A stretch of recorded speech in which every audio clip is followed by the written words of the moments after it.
SBO is the best. Alright, let's lock in. In this video, we're going to talk about how you fuel up, how you hydrate, and how you can time your nutrition to improve performance and to recover faster. So, for this video, you need to know dietary manipulation before exercise, so pre-exercise, during exercise, and post-exercise or physical activity, optimal weight for performance. So, we're going to talk about things like energy balance, energy intake and expenditure, electrolytes and the different types of drinks. We're going to talk about supplementation, what it's for, when it helps, and when it's risky. We're going to talk about some contemporary supplements, and we're going to finish up talking about key strategies such as carbohydrate loading, talking about the 2 hour window, protein intake, and hydration. So first of all, definition, what is dietary manipulation? So dietary manipulation means when you deliberately adjust what you eat and drink and how much and when to match the demands of the session or the competition. When you think of dietary manipulation, think of hydration, supplements, recovery drinks, protein, fuel consumption, and things like that. And under dietary manipulation, we have pre, during, and post activity. So, pre activity or pre exercise, what you want to do, what you're aiming for is to stay well hydrated. You want to top up your carbohydrates, especially if you're doing longer or intense work.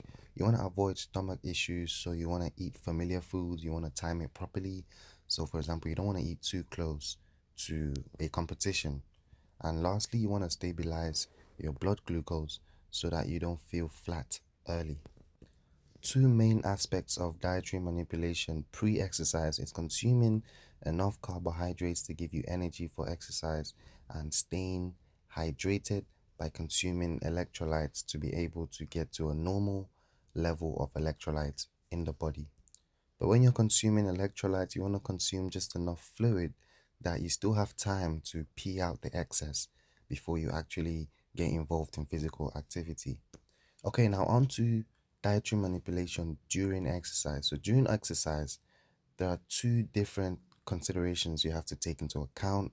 So if the event is under 1 hour or if the event is 1 hour and over, that will dictate the type of nutrition that you want to get into. So if the event or the session is under 1 hour, then drinking just water is often enough, especially if it's cool. But you might still want to drink a bit more water if it's hot, for example, if you're sweating a lot. If the event is around 1 hour or longer, or if it's very intense exercise or intermittent exercise, then you want to take in carbohydrates during exercise to improve performance, not just physical performance, but also mental performance. And the longer the event lasts, the more relevant this intake of carbohydrates becomes. Sports drinks are such a great source of carbohydrates during exercise because not only do they provide carbohydrates, they also provide fluid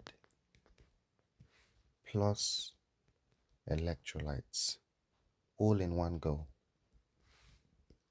And these electrolytes are really important because they help to replenish sodium levels and also they help to prevent a condition known as hyponatremia, which is basically where people drink a lot of plain water in very hot or very long lasting events.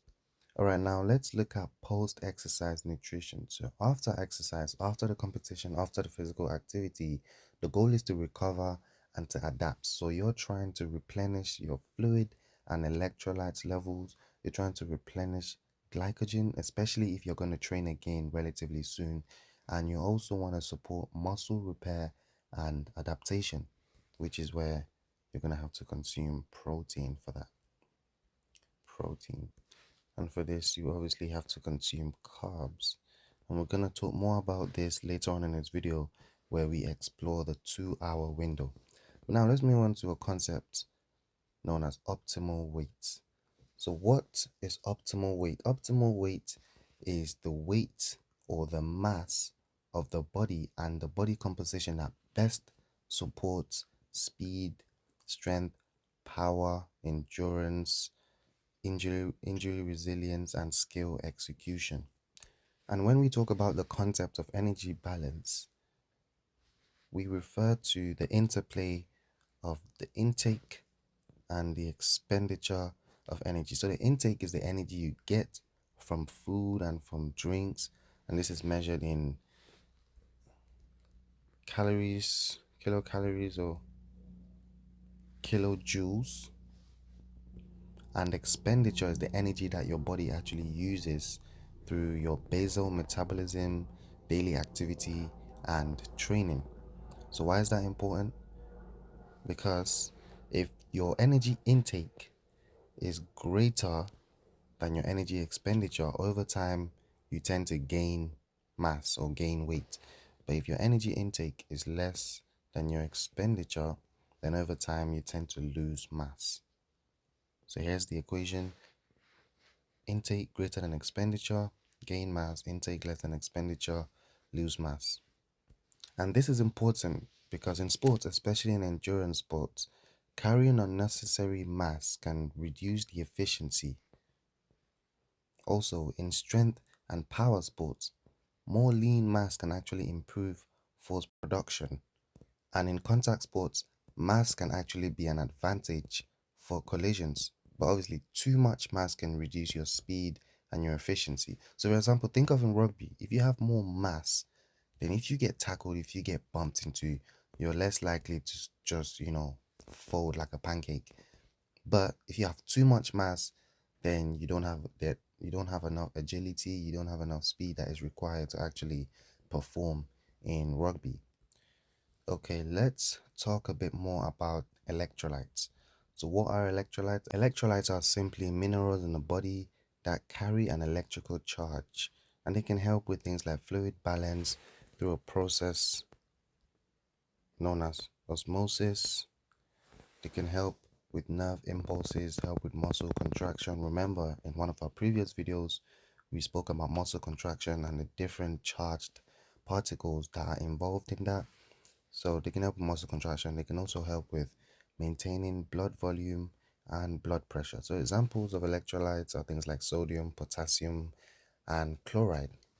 So what is osmolality? Osmolality is a concept that links into the different drink types. When we talk about electrolytes, we have different types of drinks. We have isotonic, which means it has the same osmolality as blood. We have hypertonic, which has a greater osmolality than blood, and hypotonic has a lower osmolality than blood. So what is osmolality? Osmolality is simply the concentration compared to blood. So what do these three drink types actually mean? Like how do they help in performance? What do they actually do for sports? So isotonic drinks are drinks that provide a practical balance of fluid plus carbohydrates plus electrolytes. And they're useful for many endurance or intermittent sports because they support hydration and they provide energy at the same time. Now, hypertonic drinks have a higher carbohydrate concentration. They can slow down gastric emptying,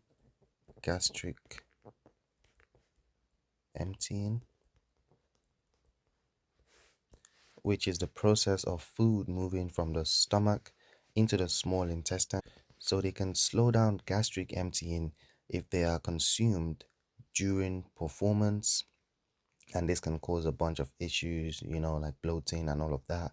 So hypertonic drinks are actually more useful after exercise when the goal is to replace energy and to replace water levels as well. Now, lastly, hypotonic drinks, they absorb very quickly into the body and they are most suitable when the priority is rehydration with minimal amounts of food in the stomach, and they are useful for shorter sessions or when you just mainly need fluid. Okay, that's it for the three drinks. Let's talk about the role of supplementation. So, supplementation is just something that you take in addition to your normal diet to be able to improve performance or to target a certain performance or health goal. Supplements are taken to enhance energy stores, support hydration, support recovery, influence metabolic processes, and to delay fatigue. Examples of supplements are creatine, whey protein, caffeine, beetroot, things like that. But as amazing as supplements are, supplements should only play a small role because they sit on top of your diet. They shouldn't replace your diet. And athletes who use supplements should go for evidence based, safe, and legal products because some products get contaminated with substances that are illegal. Some products give side effects. Some products have a higher cost than the benefit that they give.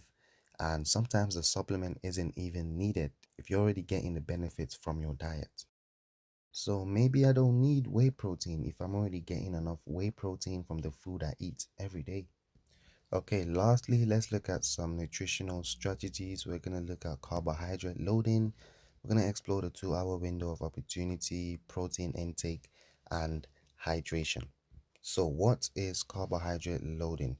Carbohydrate loading is a strategy that is used to maximize glycogen stores before an endurance event. So the way it works is before the competition that you're training for, you would reduce your training volume. We call that tapering. So you would taper your training volume and intensity, and then you would increase the amount of carbohydrates that you intake during the days actually leading up to the competition.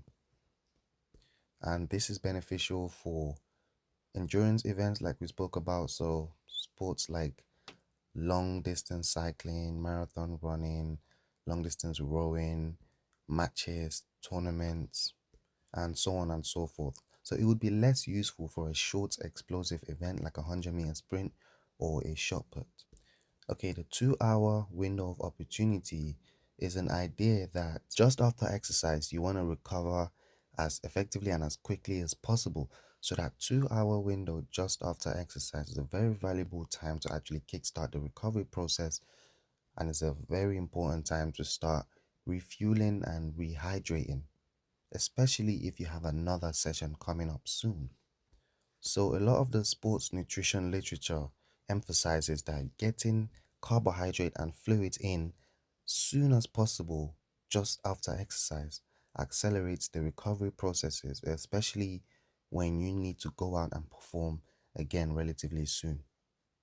Okay, now protein intake is simply just the idea that you need to intake protein, amino acids to be able to repair muscle tissues and to support adaptation to your training. So, for example, a strength athlete post activity would want to consume protein to support repair and to grow their muscles and their muscle strength. And for example, a team sport athlete who has a lot of fixtures coming up back to back to back would want to consume enough protein quickly after games to be able to recover for the next game. Now, hydration strategies pre, during, and post event, we've already touched on this, but just again, you want to remember that pre event, the main goal of hydration is to stay hydrated. You want to stay at normal levels of hydration. So that's the goal. During the event, during the activity, you want to drink early and regularly, especially in longer and hot sessions. And also consider consuming carbohydrates or electrolyte drinks for exercise that lasts longer than an hour. And post activity, you want to replace the fluid that you've lost and restore normal hydration levels, and also consume electrolytes if needed. And overall, you just want to avoid being underhydrated or overhydrated. Okay, that's it for the video. Thank you for watching, and as always, check out our website www.superpeonline for more resources to help you ace your exams.